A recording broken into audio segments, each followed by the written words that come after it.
Finally, nakarating na rin kami dito sa sa airport ng Istanbul, Sabiha, Koksin, Istanbul.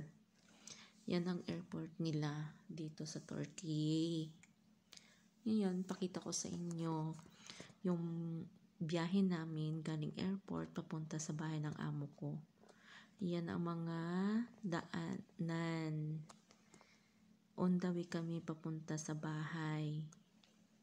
Nakita nyo? Matindi ang init pero hindi siya mainit totally. Malamig ang simoy ng hangin. Ayan, sa daan, kinukuha ko yung mga magagandang view ng dinadaanan namin para ipakita ko naman sa inyo at maano ba yung memories ko for experience for travel here in the Turkey. Maganda naman talaga ang view nila dito. May mga kabahayan na patag, mga malalaking din, manufactured. Mayroon din silang mga dito, warehouse. Tapos mga bahay nila, mga simentado rin lahat. Maganda din ang place nila kahit sabihin mo na may sa pagka-bulubundukin.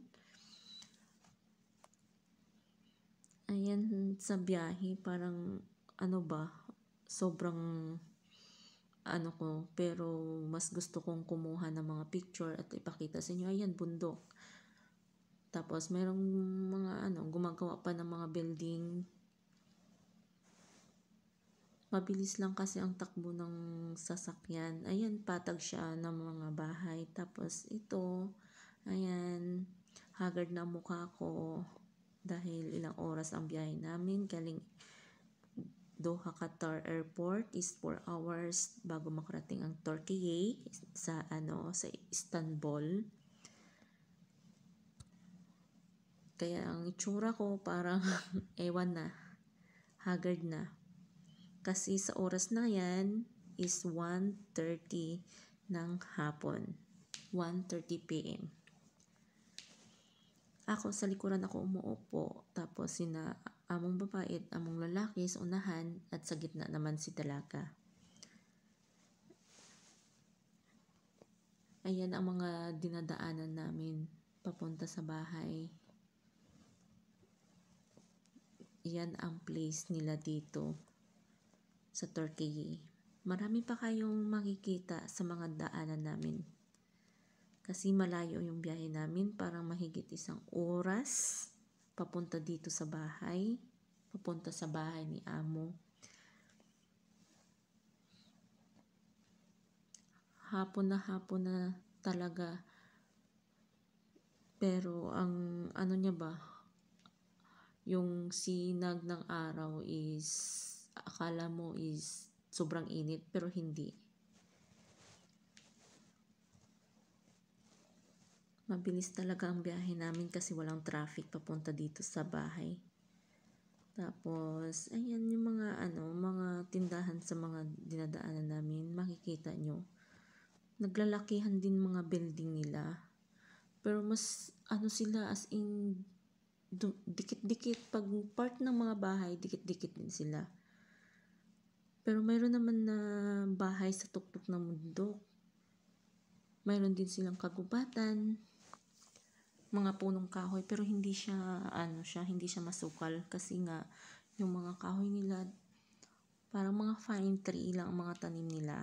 Hindi as in yung mga kahoy sa gubat. Hindi ganun.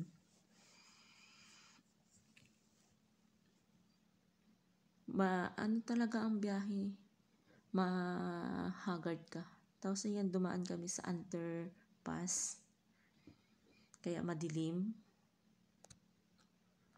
Mayroon kasing nadadaanan na underpass.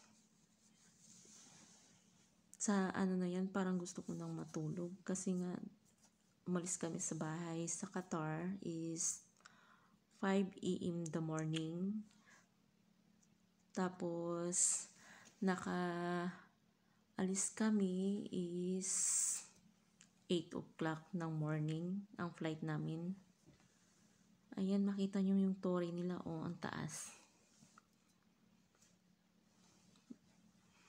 Ayan, bundok. Makikita nyo. Sa gilid ng kalsada is, sa right side, mga bundok siya. Kita nyo, taas. Mataas siyang bundok. Tapos makikita nyo rin mamaya, ipapakita ko sa inyo. Ayan, mga kagubatan nila. Tapos may puting bato din sila na sa bundok nila. Tingnan nyo. Ang gilid is bundok, mayroong screen. Para ba umulan man, hindi yung mga bato gugulong sa kalsada. Ang taas, grabe. Tapos makikita nyo rin ang dagat mamaya sa sa left side ko. Papakita ko sa inyo. Ay, ang right pala is dagat. Ang left side is bundok. Sorry ha. Ayan na. Right side. Dagat. Nakita nyo. Nakaupo kasi ako sa left side. Kaya malayo yung camera. Gusto ko lang talaga ipakita sa inyo na malaman nyo rin kung ano mga nadadaanan ko dito sa sa kalsada papunta sa bahay ni Amo. Kasi malayo kasi ang Istanbul dito sa hindi ko maano yung lugar namin, Kokin. Sorry hindi ko ma-mention. Yan, nakita nyo, diba, may barko. Tapos may mga pambot, maliliit na bangka, ganyan, mayroon sila.